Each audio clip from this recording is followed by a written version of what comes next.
Some very, very, very weird stuff. So the Detroit Lions met with wide receiver Matthew Golden over the weekend. You guys know Matthew Golden. He's about 6 foot, 195. He ran a 4.2 at the combine. Yep. 987 receiving yards, 9 touchdowns, just on 58 receptions, by the way, too. Like big play guy. Big play guy. 17 yards per catch is what he averaged. Top 30 visit. Play X, play 7. Yeah, he's top 30 visit with the Detroit Lions. And obviously Brad Holmes had some commitment issues on the Jameson Williams front at the owners meeting, and it made an interesting article from our guy Mike Payton where he said, don't be surprised if the Detroit Lions trade Jameson Williams on draft night. Not in the future, on draft night. Spinny, what was your takeaway from that one? I would still be surprised. I mean, I understand the reasoning he put into the article, like you said, about the things that Brad Holmes said at the owners' meetings. That obviously, we know how many people the Detroit Lions have to sign. Obviously, we know how many contracts that Brad Holmes is going to have to give out if he wants to keep all of these guys in Detroit. And Jameson Williams, being a wide receiver, being as explosive of a weapon as he is going to be one of those more expensive pieces, is going to be one of those more debilitating contracts out of the ones remaining. So that's his thought process behind it. But I would, if he does it on draft night, I would still be extremely surprised. I don't think that that's a guy that you're going to remove from this team when you're trying to win a Super Bowl next year after he's got the kind of cachet and the chemistry that he's built with Jared Goff over the last season. They're finally at a point where they're clicking very well, and he's clicking very well on this team and with these guys, and he doesn't have anything that's going to make him lose games next year that we know of. When you talk about off the field stuff or injuries that he's dealing with, he's finally going to come into a season where he can go week 1 and be healthy and ready to go. I don't think that that's something that you throw a wrench in at draft night to bring in a player who we would hope could be at the level of Jameson Williams. Yeah, I think if it happens, it's more of a future thing. And I do think if you don't have the commitment to Jameson Williams at some point, that is a conversation you have to have or a trade you have to explore. I don't think it happens draft night because it's a rarity to be within a Super Bowl window. You build, you commit to so much. Jameson Williams himself was a commitment because you traded up in the draft to even acquire him, right? So, like, you're knocking the door right now. It makes no sense to depart from him when you have 2 more years to go. And meaning this year and then the 5th year next year. Yeah. You can even add a 6th year if you want, franchise tag. With a franchise tag. Yep. I think the trade can happen later on. And I think his trade value right now necessarily isn't even the highest. I think Jameson Williams is going to take another step this year. Like, I agree. A lot of people like to throw out 1,000-yard year, 1,000-yard year. It's just 1,001 yards. It really wasn't like a press 1,000-yard year. Let him get like a 1,300-yard year, and then maybe you explore that because then the value goes up. Right now, even in the article he mentioned, he doesn't think you'd get a first or second in return for Jameson Williams. So I just don't see that being worth dumping off Jameson Williams when you have an opportunity to win the Super Bowl and how explosive that offense looked last year. You already had your offensive coordinator, not any speculation, not any rumor, not any prediction. He outright came out and said, I want to be more explosive. I want to have more explosive plays in game. I think he has like 6, 7 explosive shots he wanted to take this year. They're not getting rid of Jameson Williams in draft night. Absolutely not. No, but Matthew Golden, I think, is the interesting conversation you want to have because adding him to the mix at wide receiver in a draft where so many fans want offensive line or defensive line, I guess what would be the reaction to that? Or you speak on the Jameson stuff. I do. Something. Real quick, just a couple super chats in there. Little Loner in the Woodward Sports chat. Shout out to Little Loner. I saw that earlier. As much as I hate that I got a ticket, excuse me, to the Wings game while playoffs were still in sight and now we're officially dead, I'm stoked for the game tonight. Shout out WSN and my boys, the heavyweights. Shout out to you, bro. Shout out to Little Owner. Red Wings games are good times. Have fun, man. Stop at Second Best pregame. They're right there, by LCA. Get a patty melt. It's delicious. Great spot. Burn in the Woodward Sports chat says, my crackpot theory is totally not happening. The Lions are going to draft Shedeur Sanders. I've heard he's basically a Black Goff. Too much. So, yeah, no, I don't think that's going to happen. But if that's a crackpot theory, hey, sell that crack. But I think that that Crinnack. Yeah, like I said, Jameson Williams is not. I would be extremely surprised if Jameson Williams got traded at the draft. Like you said, I think he is finally established himself as such an important piece of this team and this offense. What he can do on the field is not to be questioned by anyone anymore, and what he brings to this team, like you said, plays right into the hands of what Johnny Morton likes to do in his offensive scheme. And would replace him immediately with Matthew Golden. Would you like that? I mean, no. If it's the last year of his deal, maybe, but we hope that Matthew Golden can be Jameson Williams. We already have Jameson Williams. You know what he is. He is a guy that is one of the most explosive players in the NFL. He had the most receiving, or the fewest receptions in the 1,000-yard club last year. So I don't think that that's something you do just to get a third-round pick in return. I don't think you give up a guy that has, like you said, 2 years of control, even without the franchise tag being added to that, not when you're this for close. Just a third-round pick when you're this close. No, I don't think it would be worth it. No, I don't think it's something they would even think about doing for only a third-round pick.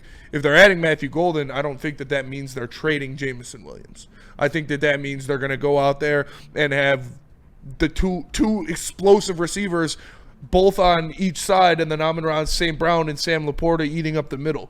So no, I don't think Jameson Williams will get traded at the draft. I think that would be insane if that happened. Nick, I'm right there with you guys. There's no possible way that this happens unless they are like already possibly talking about contract extensions and they are just off by a like crazy large number, and you know the conversations are going south. Which that's all my speculation if this is even a thing. Because there is no way in hell you get rid of one of the most explosive players in the NFL when you are one of the favorites to win the Super Bowl. You just don't do it. That's a horrible business.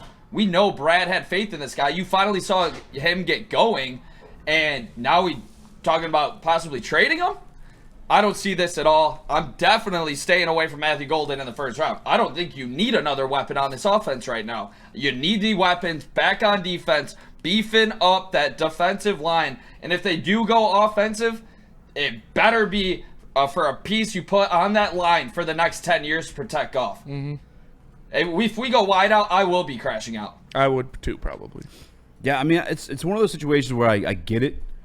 Because you're looking at a Jared Goff offense. Again, he's not the most dynamic guy, but he is a guy. You give him time in that pocket, he's going to get the ball out. And when you give it, you surround him on playmakers, what are playmakers going to do? They're going to make plays. And you add another recipe to that equation or another ingredient to that recipe. I think Golden could be that. And I think if you're truly drafting BPA strategy, you could find yourself in that situation where it's like, hey, do I want the fifth best edge in this year's draft class, or do I want a guy that was determined to be wide receiver 1 or 2 in the draft class? And if you're truly a BPA strategist, you're going to be faced with that problem at some point if he falls. I don't necessarily think he's even going to fall to 28. I don't think he will fall to 28 either, because there aren't going to be 2 receivers drafted over Matthew Golden in this draft class. And there might be 4-2, like you said when you argue for JMO, that speed isn't like it's not falling off a tree. Not teachable. You know what I'm saying? Like a 4-2, like somebody's going to take a chance on that. That's going to be appetizing to somebody. He's going to be a top 2 receiver, maybe the number 1 receiver off the board in the draft. But it's him or T-Mac, and I don't think either of them falls to 28. Chris? Yeah, I mean, I remember a couple months ago, I first said that I could see them maybe, like, that would be the craziest thing I could see them doing is getting a wide receiver first round, not to replace JMO, but just because we see that is a position where they are now getting kind of thin or top heavy, I guess I should say. Yeah. So the strategy of it makes sense, and if you are in a position like you say where it is BPA and you can do that, then I understand it, but I would still go with the offensive line if you're doing anything offensive, only because of the simple fact that we are built through the run game first. Yes, we have 2 dynamic receivers, a third if you want to count Laporta as a receiving tight end. You have a lot of good receiving options, but this team is built on running the ball. You are only going to go as far as David Montgomery, Jahmyr Gibbs, and this offensive line will take you. So invest in that. If you are going to invest in the offensive side of the ball, I think that's the way you go about it. And I just think Brad Holmes is in a different situation than he's been the last 3-4 drafts, where he was kind of filling out a team and he could kind of just go BPA more loosely. Now he can still go BPA, but it has to be refined a little bit. I wouldn't crash out if they took a receiver. I trust it. I'd get the long-term plan. I wouldn't even think it's the end of JMO per se. I get the strategy, but I personally would go offensive line. You need to beef up that trenches. If that offensive line is top of the line, then we are winning a Super Bowl flat out. I mean, the crazy thing is, though, is like, I don't think it's out of the question when it comes to Brad Holmes. No. I think just looking at his draft history, seen him do it before. He's never really drafted for the right now. It's been for the future, like Manu for the future, Avaki for the future, just based off last year. Tyrion for the future. I mean, what? For the right now, Hutch was for the right now. Gibbs was for the right Hutch now. was also just the best player Penny on the, was for on the right now. The board at the time. Terrion, right? I would say. Jameson I Williams think himself Terrion's right for the now right was now. like a future Yeah. pick. You said Terrion's for the drafted, future? Yeah, Terrion wasn't going to come in and be a stud right Drafted away. him because you needed a starting cornerback, and he was a starting cornerback all year. I don't think that's why. I think he drafted him because he's the best player on the board at that point. I think I it's said 'cause it he last needed year a too. starting Terrion corner. very much for sure, but it wasn't. He was going to be that his rookie year. He was. I don't think it was a right now. He was. He was your starting corner all year. What do you mean? It was like a star corner, like a great guy. Oh, yeah. No, No, it starting- wasn't for a starter. It was just the best guy on the board. Also, the Jameson Williams in itself, the conversation we had about him was a pick for the future. Like Yep. he's going to draft for the future. They talk about having the discipline of drafting long term, and I think Matthew Golden would be that, given the Jameson Williams contract situation they're going to have to deal with at some point. I'm not saying it's going to happen. I'm just saying I'm not calling it crazy. Because if the Yeah. Matthew Golden contract is a thing for the future, then you 2 years over JMO, and then you hand it over to Matthew Golden, and you have the same scenario in a year. Yeah, but you get your assets back for JMO. You're not scrambling to find that piece to your offense.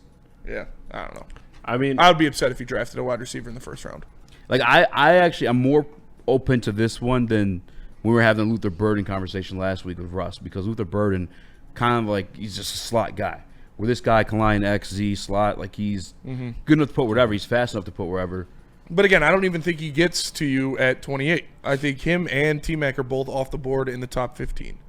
Wide Really? receivers are expensive. Wide receivers are important.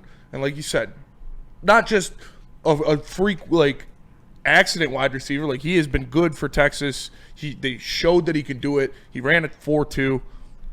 I would be very surprised if he made it past 20.